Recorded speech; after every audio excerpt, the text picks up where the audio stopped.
arriving. We're going to be kicking off really soon. Everybody up here is an amazing vocalist or MC. That is what we are celebrating up here downstairs on the Rock Temple. Yo, make some noise for Dave Jenkins putting all this together. Oh my goodness.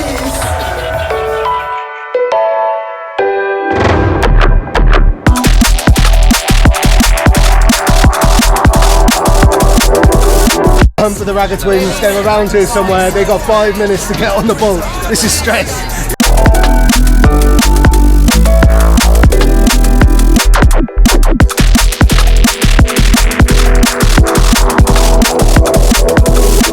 We got the Ragga twins! Flinty Demon, how are you, Mo? Safe, man, respect.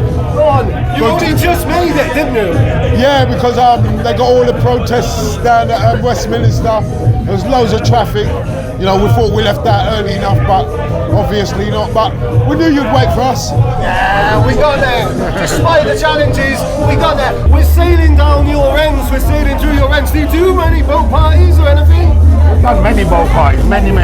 We've been sailing up and down here for years, you know what I mean? So, even from the reggae days, they've had boat parties on here. So yeah, they got their own special vibe, haven't they? Because when you're on the boat, you can't leave. We're all stuck here now. Have you done many boat parties before? I've never done one. No, is this your first boat party? Yeah, I've been on them, and I don't know what it is. I love partying on a boat. It's just the best.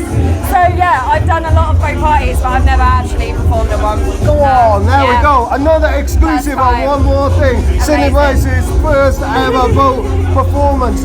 Sense MC on a boat full of MCs. How do we feel about this? Like a boat full of vocalists? This is very much normal for me. I lived on a boat for 5 years. I'm very much at home. I'm scoping the area. I'm making sure everyone's using the correct sailing terms. Yeah, we're not arriving. We're docking. I'm keeping everyone on their game, obviously. But yeah, I'm very much at home with vocalists on a boat. Yeah, I didn't know that you lived on a boat for 5 years. I pioneered that for quite a while. Trailblazer. Okay, oh my gosh, yo, so we're from Toronto. We got drum and bass in Toronto, but not like in the UK. Make some noise for UK fucking drum and bass, oh my gosh. Yeah, really show us how it's done. It's a rock and come in, rock and come in. Rock and come in, rock and come in.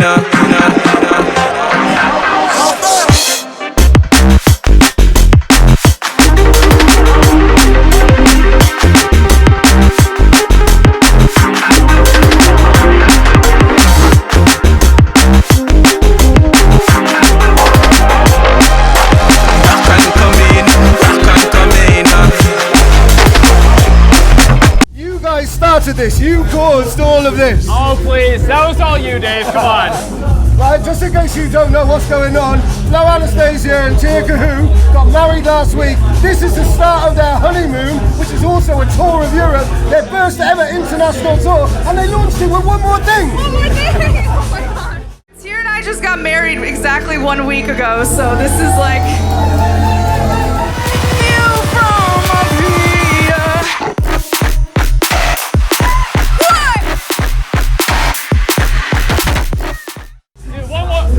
Big up one more thing and big up Dave.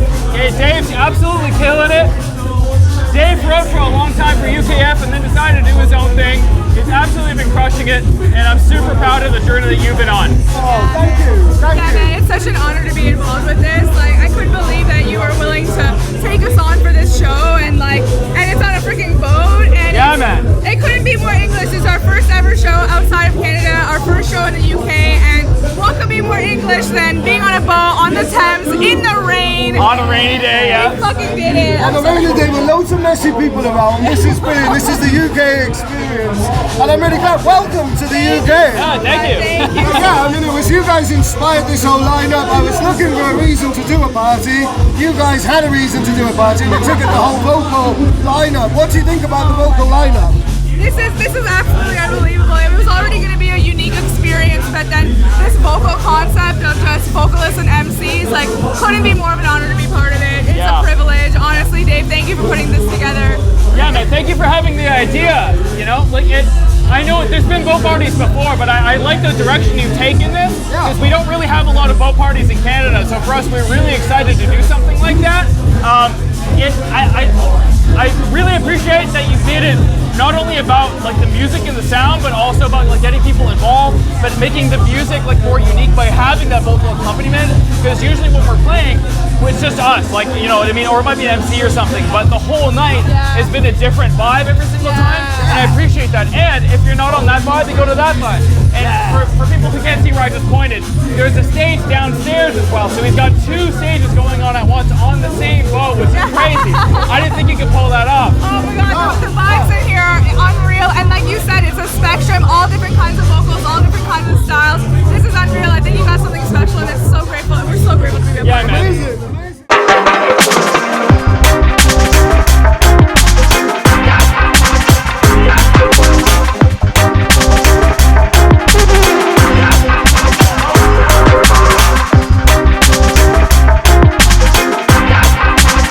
Back in the day, MC's names are tiny on flyers, and it's people are putting their own stuff out, and people are kind of shouting louder, making their own tunes, and so MCs, it hasn't got to the place where it should be, but yeah, it is a good time. Well, it's a better time to be an MC than it ever has been. It's on its way. If more of the D&B top producers work with the MCs, then you never know what can happen, man. Yeah, we're not just talking about ourselves, we're talking about all MCs, you know what I mean? So yeah, it goes hand in hand, doesn't it? Top MCs, top DJs, top producers working together, you make good music, you know what I mean? So yeah, this is it, and it's the musicality then, really. It's not just throwaway club tracks. You're actually giving meaning to the music then, aren't you? Yeah, and longevity, isn't it?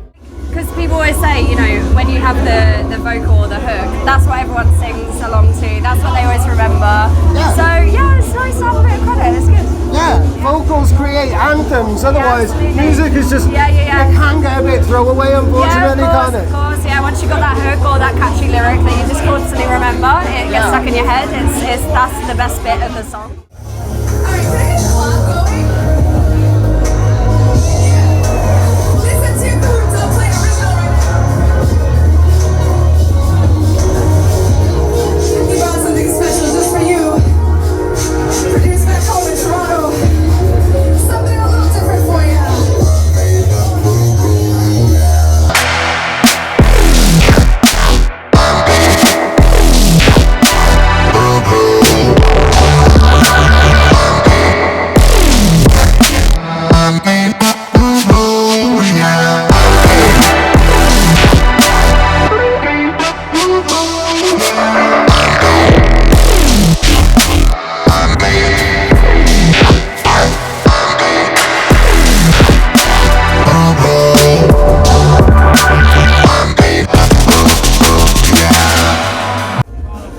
We got Codebreaker on my very first pool party. We got fucking Codebreaker. How are you, man? I'm very good, man.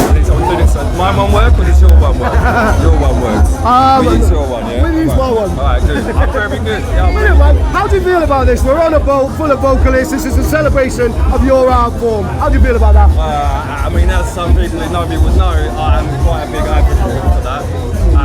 Even when the punches are against us, I'm quite a big advocate for that. So I obviously back that and I rate that to the fullest. Always. Yeah. You are an advocate for realness. I follow you. Like, we've had a few conversations. This is the first time I've worked with you in this type of way. You are a real advocate for realness. No compromises. Bro, I mean, when anyone ever says anything like that to me, it's like I'm very blessed that people understand that and care about that. We got crashes, it's alright. I'm very glad that people understand that because it's a difficult ride sometimes to be like that. That is sometimes difficult. And you sometimes win with that and you can often lose with that. But you know what? In Fathom we like to look at it as if you understand and you do, if you don't, we're glad to have you on board, but if you don't, that's okay as well. That's how we see it. What I love about Fathom in particular, because you both are incredible solo artists on your own anyway, is the way that it's just a relentless dynamic between the two of you. It's a real alchemy, isn't it? It is alchemy, and it is chemistry, and it is a rivalry, and it is a brotherhood, and it is all those things. The reality is, Sometimes he'll turn up and he'll bury me into the ground, and sometimes it's vice versa, and sometimes we're both on the same page and the fucking magic happens, right? So it can be difficult, that, but it's also the beauty and the magic. I'll be honest, I don't even know what's going to come out of Matty's mouth half the time, and half the time it puts me into a wall, it's like a shell shock, and you have to adapt and you have to do it. I'll say it till I die, he's the hardest man in drum and bass to stand next to on a mic. Hey, wow, Very go on, difficult. strong words. Very difficult. That's amazing. How much of it is freestyling? How much of it has become kind of, you know, set pieces for you? Yeah, so set pieces less so, but we've both got like a massive mental Rolodex. I mean, most MCs roll like that. We've all got our Rolodex of stuff that we know what it is, we know what it is. But the trick is like what to draw and when to draw. It's a bit like DJing. I know a lot of people plan their sets, but a lot of people won't plan their sets and they roll with the punches, and we'll react to whatever's being played. Yeah. And sometimes it's unorthodox and you don't expect what you did to be right, and then sometimes strange things happen that make it be like, wow, we'll all stop and say, what the fuck was that? What was that? So it's a little bit of both. There is a lot of like, Matty's pretty good for going off grid. Maybe not me so much, but like, there's a bit of everything in there for that. Yeah. Go on, I love that. You've just captured the essence of MC culture. MC culture, past, present, and history. Past, present, and history. Past, present, and future. That is the essence, really. Having those reference points, but being able to react into the moment. That's what I've always admired about MCs. Like, especially if you're turning up and you don't know what the DJ's going to play, but yet you've still got to deliver, really. I mean, sometimes you can do your homework, or if you've been around long enough like us, you get to learn the style of the DJ. But sometimes you don't have a clue, and you have to work with it and do it. That's for all the MCs. That's not singular task. That's for everybody. And that is part of the thing. You have to think fast. I'd always say to anyone, like, we might stand there acting cool, yeah, but our brains are going like the clappers. Yeah. You'll get a very low rate of Alzheimer's among MCs, let me tell you that. Hey, I hope that stands true as the years go by. Brilliant, Codebreaker, thank you so much, man. Guys, brilliant. Thank you very much. You guys, take care, mate. I just want the next generation to come and not feel like they have to compromise. They don't have to compromise, they can have their own voice, but obviously it's a little bit of a different game to when we started 25 years ago. Hugely. But I really want to say this, it doesn't quite work now, I'm going to say anyway. The tide raises all boats. It does. I've got my eyes out for fish in the area. I'm assuming there's a lot of carp around here. If anyone wants to know the secret spots, hit me up, hit up Bait Lab, we'll sort you out some bait, and we'll find some fish for you, man. They're about, they're here.